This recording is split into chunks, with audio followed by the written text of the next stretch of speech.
ఎవరికి ఎవరిని రక్షించడానికి పనికి రాదు. కాబట్టి ఈ మనుషుల కళంకము, దోషాలు, పాపములంతా పరిహరించే రక్తం ఏంటంటే యేసు రక్తము. నిష్కలంకమైన రక్తము, పవిత్రమైన రక్తము, అమూల్యమైన రక్తం. అది హల్లెలూయా. ఆ రక్తం కావాల్సి వచ్చింది. కాబట్టి ఈరోజు ఒక మాట మనం చూడండి, ఏమంటే యేసు క్రీస్తుని ఎందుకు నమ్ముకోవాలి, ఇతరులను ఎందుకు నమ్ముకోకూడదు? క్రైస్తవులు ఎందుకు చెప్తారంటే యేసు క్రీస్తు నీతిమంతుడు. ఈ లోకంలో దేవతలు అనబడేవారు, దేవుళ్ళు అనబడేవారు అనేకులు ఉన్నారు, మనకు లేరనే కాదు.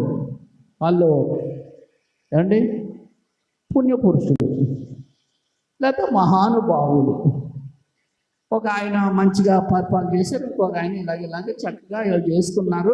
అయ్యో మనకు అనవసరం. కానీ నేను ఒకటే, నువ్వు దేవుణ్ణి పూజించాలి అనుకుంటే ఆయన నీతిమంతుడై ఉండాలి, ఆయన పవిత్రుడై ఉండాలి, అంటే పరిశుద్ధుడై ఉండాలి.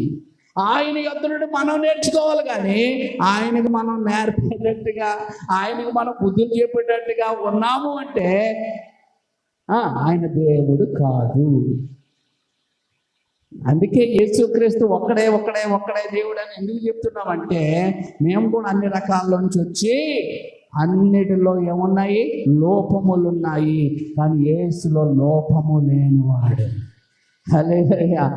ఏలు పెట్టి యేసులో ఈ తప్పు ఉందేంటి అని ఎవడైనా చెప్పే మగాడు భూమి మీద ఒక్కడు కూడా లేడు.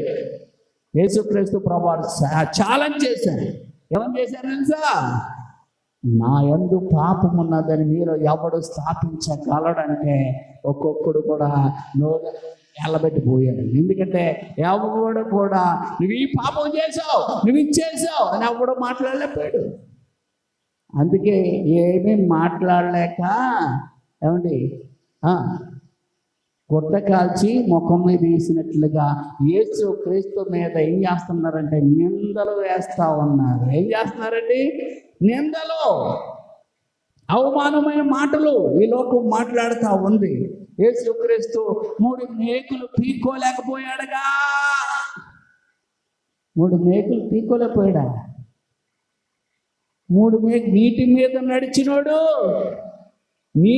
నడిచినాడు, కుళ్ళిపోయిన వారిని లేవనెత్తినవాడు, తుఫానా ఆగో అంటే గద్దించినాడు. 3 మేకులు పీక్కులపోయాడా. అజ్ఞానమైన మాటలు